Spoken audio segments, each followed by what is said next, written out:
Welcome friends to Insulin Part 5, second lecture of the applied aspect in Part 2 of diabetes mellitus. In this lecture, we will discuss and try to understand basic pathophysiology of diabetes mellitus.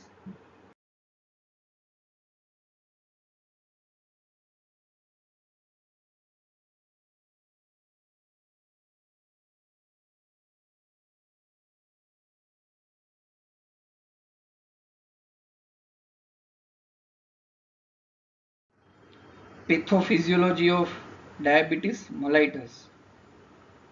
Here we try to understand possible effect of lack of insulin on carbohydrate, fat and protein metabolism and possible complication of it.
So increase in ketone bodies in blood. When concentration of blood ketone bodies is less than 1 milligram per deciliter, they are excreted in urine and there is no harmful effect.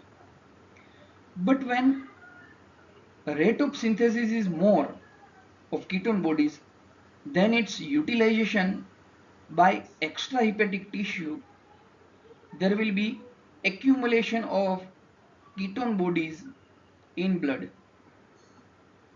So increase ketone bodies in blood, that is termed as ketonemia, means increasing ketone body. Next is ketonuria, means loss of ketone bodies in urine, ketonuria.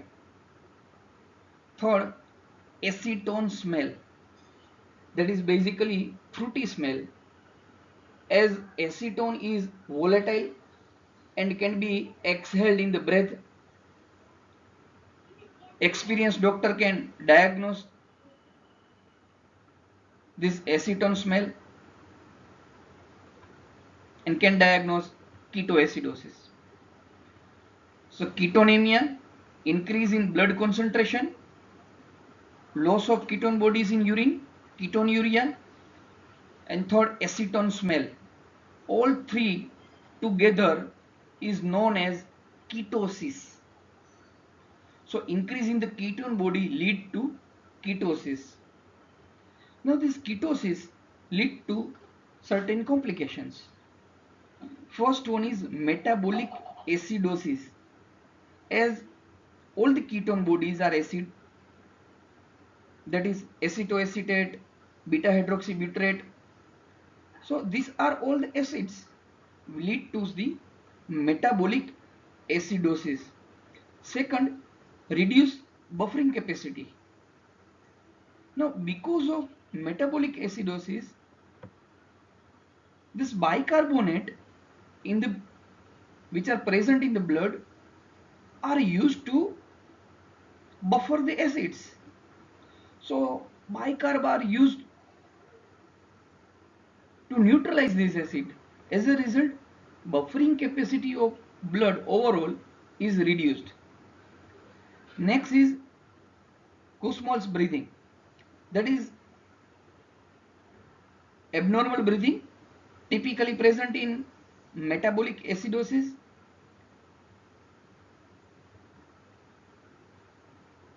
There is compensatory hyperventilation, deep rapid respiration, irregular labored breathing, that is the Kussmaul's breathing. Acetone smell, we have just talked. Next is osmotic diuresis, which leads to dehydration. Now, the ketone bodies are excreted in urine, but these ketone bodies are osmotic substance, which also drive the water with them. So ketone body alone is not lost in the urine, but there will be a water loss as well. So osmotic diuresis, which lead to water loss and result in dehydration. So there is a fluid loss in extracellular compartment which lead to dehydration. Not only water, but sodium is also lost, because ketone bodies are lost as sodium salt. Next is the brain edema. Because of this dehydration, fluid loss, brain will swell or cerebral edema is present. Then unconsciousness and even death may result. So these are the complications due to ketoacidosis because of altered fat metabolism in diabetes mellitus, mainly in type 1 diabetes mellitus, may seen in type 2 diabetes mellitus. Now, lack of insulin. We are knowing from functions of insulin that insulin is hormone of abundance, means when nutrients are available, it favors storage of the carbohydrate, fat and protein, that is abundance. But when there is a lack of insulin, there is impaired carbohydrate, fat and protein metabolism that we have learned from the definition. It impaired fat metabolism, so rather fat storage, it do lipolysis. Excessive accumulation of acetyl coenzyme A get converted into ketone bodies and ketosis and related complications we have just discussed. On protein metabolism, rather than increase protein storage, it do proteolysis, means protein catabolism. So degradation of protein, increase amino acid concentration in the blood, which favor gluconeogenesis. Now the impaired in the carbohydrate metabolism. So function of insulin is to utilize glucose which is available, favor glucose storage, that is glycogen synthesis, inhibit gluconeogenesis. But when there is a lack of insulin, all functions are totally opposed, means there is an increase in the gluconeogenesis, that is the formation of glucose from non-carbohydrate component, mainly from amino acid, which are available in the blood because of protein degradation. So new glucose is synthesized, so increase blood glucose level. Second, glycogenolysis means breakdown of glycogen into glucose. There is lack of insulin, number one reason for glycogenolysis. Number two, in diabetes, there is increase in glucagon hormone level, altered glucagon insulin ratio, which favor glycogenolysis. Both the factor together do breakdown of glycogen into glucose, mainly in the liver, which leads to increased blood glucose level. So gluconeogenesis and glycogenolysis both together increase blood glucose level. Now remember here, blood glucose concentration is increased, but still at cellular level there is a low glucose or no glucose, as for the entry of the glucose into the cell we require one hormone, that is insulin. But when there is a decrease or lack of insulin, this glucose cannot enter inside the cell but circulating in the blood. So blood sugar level when you measure of this patient is very high. Simultaneously, there is decrease of entry of glucose in the satiety center, which are located in the hypothalamus, and there is a stimulation of the feeding center. So basically, due to low glucose inside the cell in the satiety center, it stimulates the feeding center, which leads to desire to eat. So increase in the appetite, that is known as polyphagia. So very important symptom of this disease or clinical feature of this disease is polyphagia. Excessive eating. Now this hyperglycemia leads to glycosuria, means loss of glucose in urine. Kidney proximal convoluted tubule normally 100% absorb glucose, but up to certain limits, because there is a limited enzyme machinery is there for absorption. When glucose level is higher than that level, that is more than 180 milligram per deciliter, this enzyme machinery for absorption of the glucose gets saturated, and now this glucose excreted in urine, and that is known as glycosuria. So now glucose is excreted in urine, but glucose being osmotic substance also remove water with the glucose, and so in the urine there is loss of glucose plus loss of water. So that is known as osmotic diuresis, which is responsible for polyuria, means more water loss.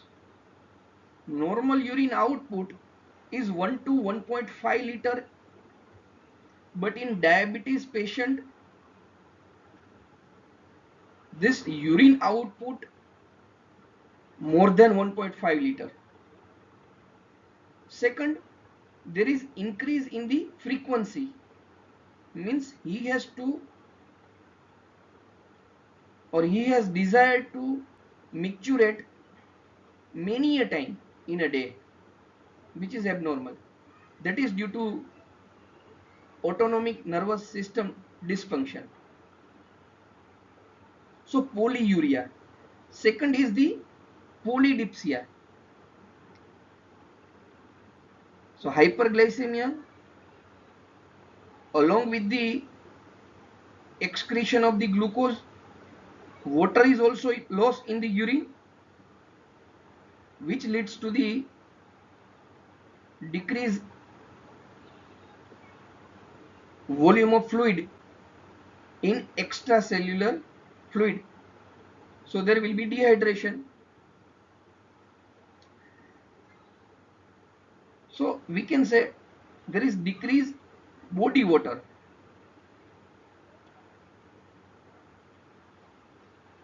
As a result, there is a increase in the sensation of thirst. So person drink water excessively because of dehydration.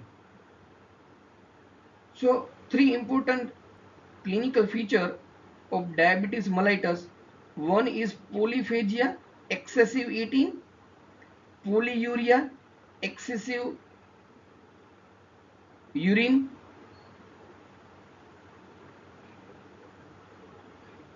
number one in amount, more amount is passed in the urine.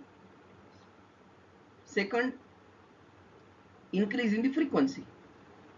And third, polydipsia, that is increased sensation of thirst. So polyuria, polyphagia and polydipsia. So we should know why polyphagia, why polyuria And why polydipsia? Now this glycosuria. So due to glycosuria and osmotic diuresis, there is fluid and electrolyte imbalance which lead to dehydration.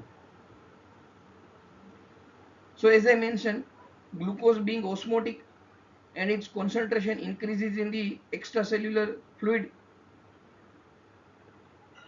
it also attracts the water from the surrounding tissue, that is interstitial tissue, which leads to movement of this water from the interstitial compartment into the extracellular fluid.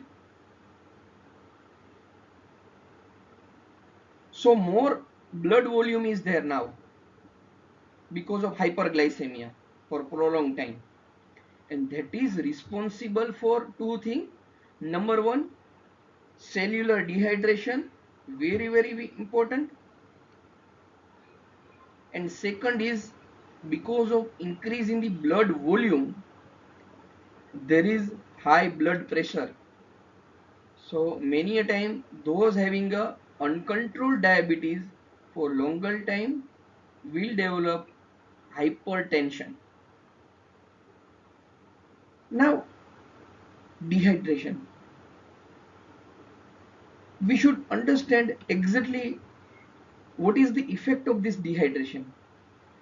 So all the tissue or the organ from head to toe, all the tissue get dehydrated, means there is a disturbance in homeostasis of these cells which lead to the cellular dysfunction.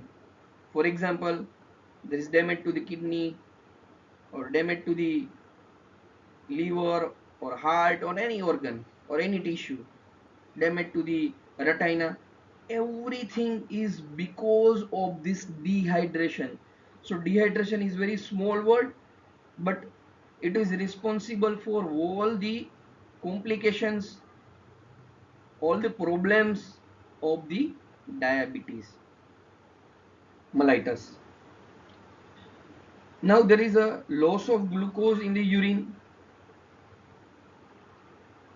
there is excessive lipolysis, so stored fat get degraded, and excessive proteolysis, protein breakdown, and this protein is converted into amino acid which is used for synthesis of glucose, gluconeogenesis, and this glucose is excreted in urine. So important nutrient or the main component, carbohydrate, fat and protein are lost.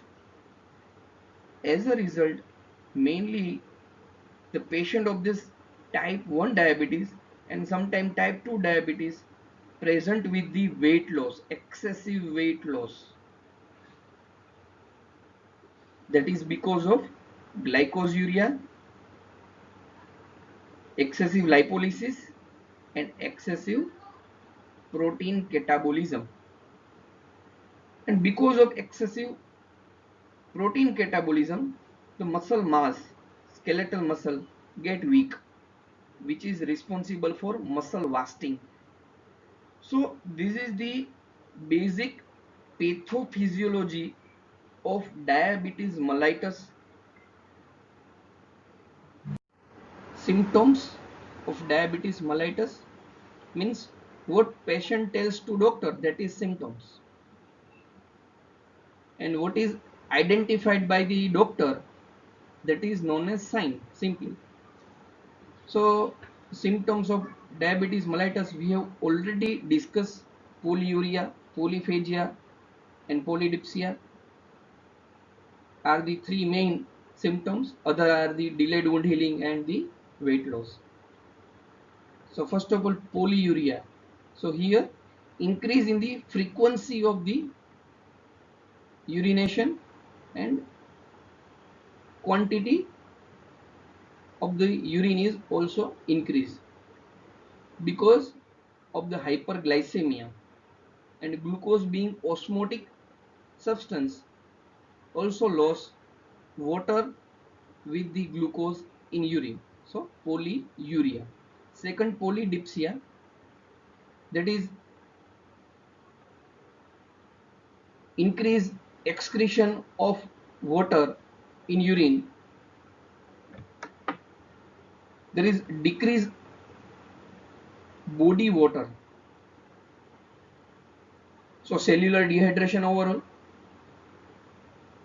So osmoreceptor basically sensitive to the water level in the body, which are located in the hypothalamus. So when total body fluid level decreases, this osmoreceptor gets shrunk. There will be shrinkage of this osmoreceptor, which stimulate thirst center. So person increase water intake. So that is basically reason for polydipsia. Third one, polyphagia, because of, though there is hyperglycemia in the extracellular fluid